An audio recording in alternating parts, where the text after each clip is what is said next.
بە درێژایی کابینەکانی حکوومەتی هەرێم تا ئێستا بە شێوەیەکی کۆنکرێتی کار نەکراوە بۆ چارەسەرکردنی کێشە و گرفتەکانی کارەبا. هەمیشە بەرپرسانی ئەو سێکتەرە بانگەشە بۆەوە دەکەن کار دەکەن بۆ زیادکردنی بڕی کارەبا و بەهادەردان کەم دەکەنەوە. دەیانەوێت ڕێوشوێنی پێویست بۆ دابشکردنێکی گونجاو بدۆزنەوە. ئەم بەڵێنە دووبارانە دوجار بوونە بەشێک لە کارنامەی کابینەی نوێمی حکوومەتیش، بەڵام وەک هەموو بەڵێنەکانی دیکەی کابینەکە هێشتا هەر مرەکەبی سەر کاغەزن. وەڵای ئەم ساڵ کارەبا بەعام باشترە لە ساڵانی کە ئینسان بە حەقانەت بڵێت، بەڵام وەکو پێویست نییە بەڕاستی. ئێستا سێرەکەی کارەبا گران بووە، مۆلیدە بە هەمان شێوە، ئێمە دوکانمانێ دام پێرمانەیە بڕاگە گیرمان خوارد.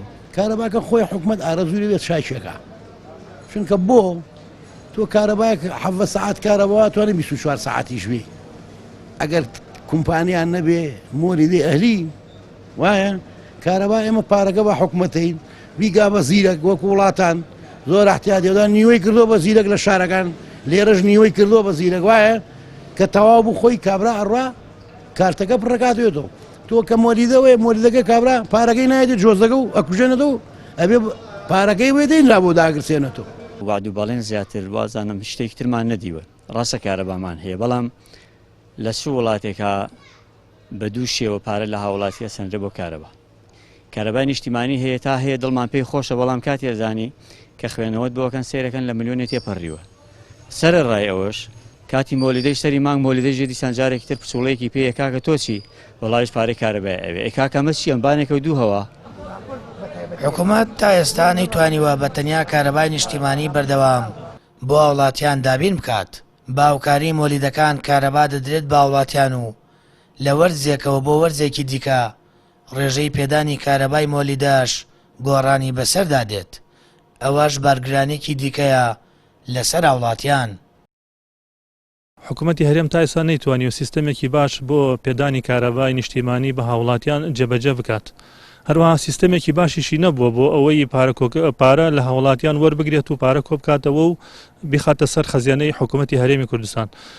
اینجا حکوومەتی هەرێم بۆ کەموکوڕی هەیە لە پێدانی سەعاتەکانی کارەبا، کاتژمێرەکانی کارەبا بۆ هاوڵاتیان. لەبەرەوە پەنای بردۆ بۆ مۆلیدە ئەهلیەکان و بە مۆلیدە ئەهلیەکان ئەو فەراغی پڕ کردوێتەوە.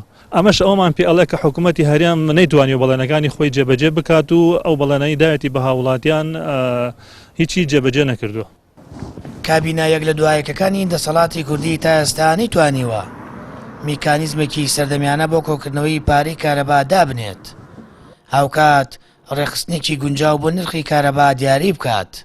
ئەوە پێمان دەڵێت حکوومەت بەشێکی زۆری پلان و بەڵێنەکانی زارەکین و لە واقعدا جێبەجێ ناکرێت.